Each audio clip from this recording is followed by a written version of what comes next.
Alright, and we're back. We're going to be doing the Lost Valley. It's not very lost very long, so yeah. This is the level everyone harps on about when they talk about Tomb Raider, and it drives me insane. Like, oh, Lara Croft kills dinosaurs, and I'm like, yeah, and like, it was cool the first time. And then Tomb Raider 2 says, hey, remember the dinosaur from the first game? Well, here, why don't you fight two T-Rexes in the very first level of the game with the basic starter pistols, because why not? Yeah, that happens. Anyways, I actually really like this level. It sort of introduces you to the style of puzzles that Tomb Raider actually falls into.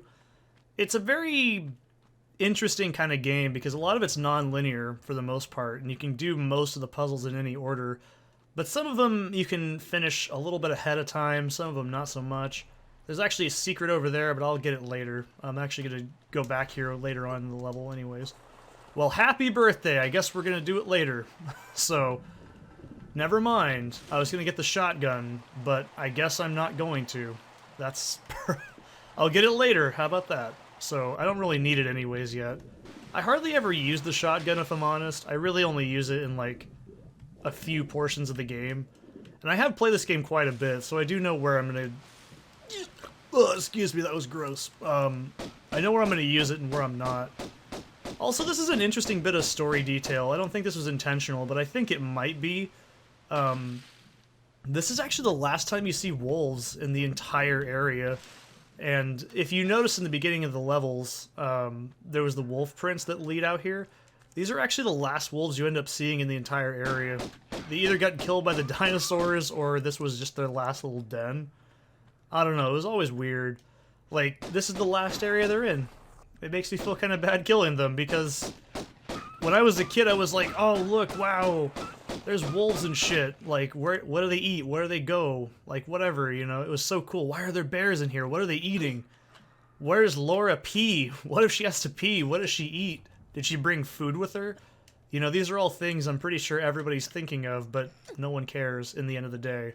So, here's some background storytelling. You can see there's a skeleton, and you see like this health kit, and you're like, oh dear, what the heck am I gonna need that for? That's probably not important. I don't think that's important at all.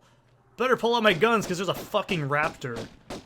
Yeah, this is very crazy the first time you do see it, and they die. They look like little curled up shrimps as well. But, yeah, the first time I saw this as a kid, it was fucking cool. I will honestly admit that. So, yeah. Raptors are very basic. I was hoping he'd die before I did that, if I'm honest. I wanted to be pretty cool. I'm actually going to save the game. Now, you cannot save the game in anywhere you want in the original PlayStation version. And holy shit, it's a fucking T-Rex. He has a one-hit instant kill, by the way, so do not fuck around to get close to his mouth. Also, don't stand next to his feet like I'm doing. That's a very bad idea. He'll actually run your ass on the ground and do contact damage. So, the safest way to take the T-Rex down is just kind of side shoot him like this. It's actually pretty easy. You don't even have to really jump around. I just love how Laura can just fucking kill T-Rexes with a goddamn handgun. That's just incredible. I actually really like that boss fight compared to the Anniversary remake. The Anniversary one just feels a little bit too much. I don't know how to explain it. Like, it just... I don't mind quick time events either, but they just sort of like show like way too much hype for something that really isn't that hard in the original. I don't know, it just bugs me. So, yeah, the objective of this level is to get 3 cogs in the Lost Valley portion, which is what we're in right now. And, in the PS1 version, there's actually a... Oh, damn, I was trying to go for style points, man. I really wanted to do that. I know it's so stupid, but I just want to show off. I love this game. But, there's actually a save crystal in the PS1 version. So, a little bit of an advantage the PC version has over the original PlayStation version. However, if you're one of those people like me that grew up with the PlayStation version, you're used to playing this game on, like, thin fucking ice. Because, damn, son, if you make mistakes in this game, you feel it, and it's really punishing.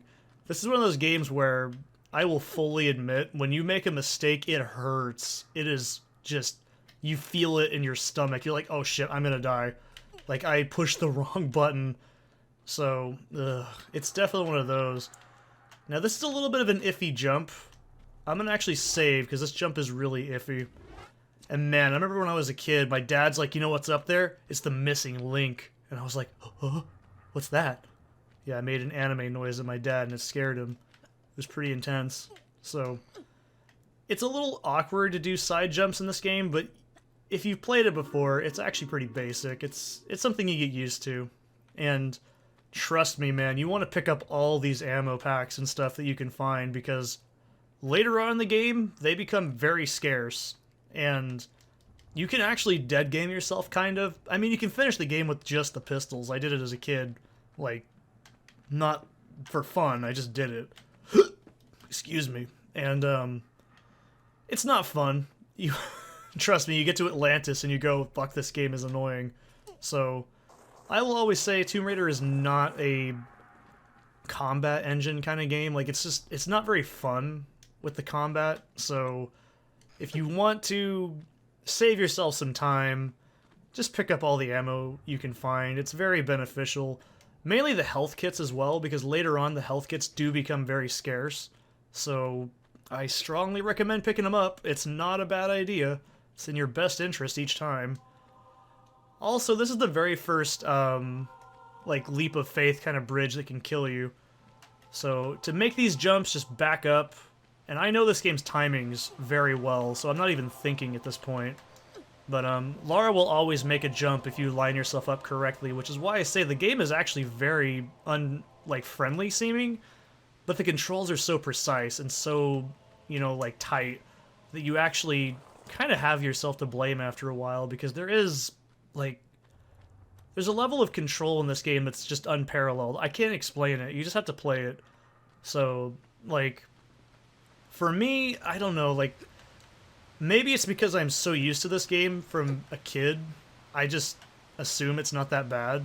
But I really don't think the controls are bad. It really does facilitate this kind of gameplay very well. Also, this is one of the very few areas you can do this. Normally, you cannot just shimmy across ledges like that. Also, you can't do this in real life. Don't try it. If this was real life, Lara would have probably slipped and broken her spine at this point and probably died. Get yourself up there, damn it. On my test record, I had the same exact issue. There we go. It's very fucking finicky. Basically, yeah, this game is not realistic by any stretch of the imagination, but for what it is, you know, it's a very, like, fun game. Like I said, it's very Metroid-y. I love games that are like Metroid, hence why I really love the Soul series as well. I don't know. It's why I kind of don't like the new Tomb Raider direction. It's very linear, cinematic, kind of easy gameplay, and I just don't like that. You know, I much prefer this kind of rigid, weird, exploratory combat, like, secondary sort of functions, you know what I mean? Like, I don't want Lara to be, like, combat-y. Laura's a explory kind of character.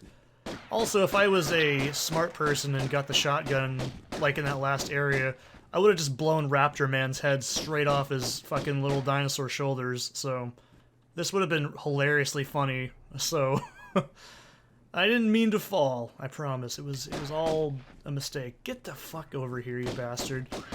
There we go. I turned you into shrimp on the Barbie. Have a good day. Trust me, the dinosaurs really aren't that big a deal. They have about the same amount of health as the panthers do, I think. Or no, they're like the mountain lions. They have like, yeah, they're actually, no, they're just lions, I'm pretty sure, in the next area. So they're not really that bad. I don't think they do contact damage. I can't remember. I don't really want to find out the hard way. But yeah, that's another cog piece. This is pretty much all of them. If you actually put in just 2 of them, the game will not let you progress. You have to have all 3 to do it. There's a couple puzzles like this in the game.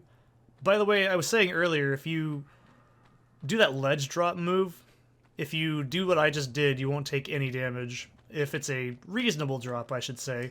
If it's a lethal fall, it's a lethal fall. You're gonna get killed. There's no ifs, ands, or asses about it. It's no playing around in this game. I wasn't even kidding either. Oh, hi. I can see you just died there. That's cool. That was very inconvenient of you. Also, I haven't mentioned this yet, but the PS1 version, this whole geometry would be just shaking all over the place. It's very unstable. But for what it is, it was made for the PS1. The PC version just kind of like smooths it out a bit. It's, well, a lot. Damn it, I hate this jump. It's iffy. You see, that's what I mean. I don't like that. That's the only thing I don't like about classic Tomb Raider is slopes are just, yeah. And if you do a move, you're stuck in the animation. You can't, like, kind of, like, cartwheel your way out of it. You're really just locked in.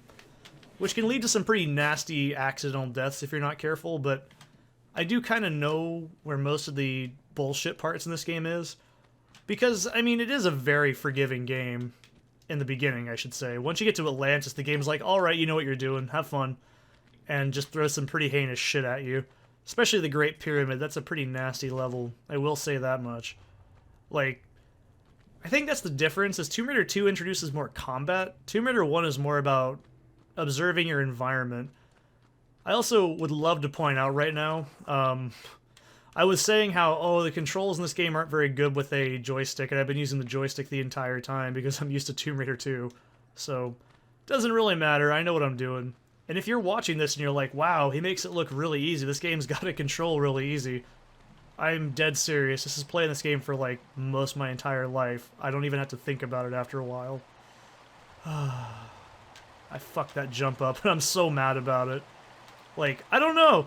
It just, oh, that was a fuck up right there. It's not lethal, but it's just irritating. You can't actually grab ledges after you do that. It's really annoying. There is a little bit of a way to make Lara do some really odd movement. Like, if I can just describe it. So if you have your guns out, you can't grab onto things because obviously your hands are full. So what ends up happening is you'll basically... I can't really describe it because there's nowhere to do it on in this area that's really easy to explain it. But you can actually, like, jump back and forth between slides like that if you're careful. Like, because you can control your momentum in the air, it's just really stilted and really awkward.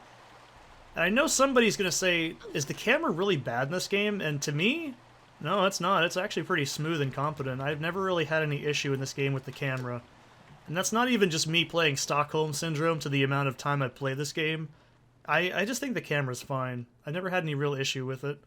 It's actually a very interesting design, because it's not too far and not too close away from Lara, so you can always get a very, like, suspenseful kind of gameplay the very first time. It makes it seem like, ooh, what's around every corner. It's really cool, and I actually like it a lot.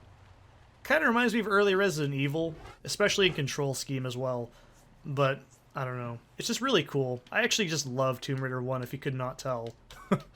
So, yeah, it's crazy to think this is the 25th anniversary this year. I'm 27 as of recording this, so I'm older than this game. I've seen some shit, man. So, it doesn't matter what order you place these cogs in, just slam them on there. And just slam the button, and bam! I also remember doing this the first time as a kid, and it fucking blew my mind. I was like,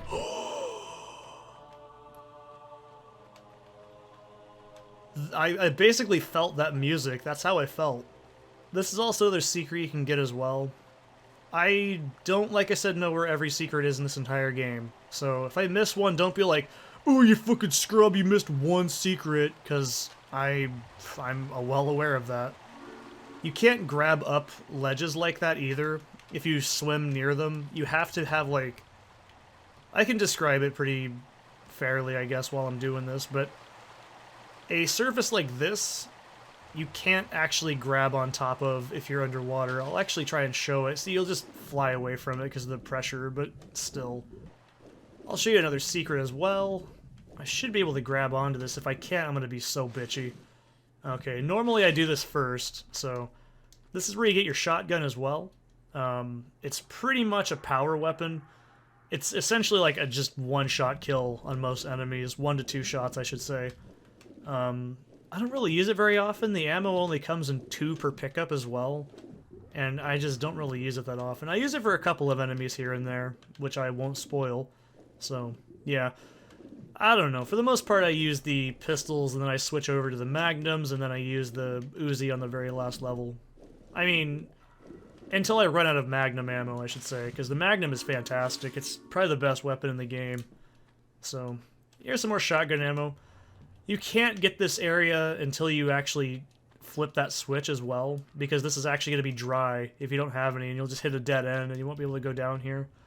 It was awesome the first time I played this game and found this out. I was like, oh, I found a secret.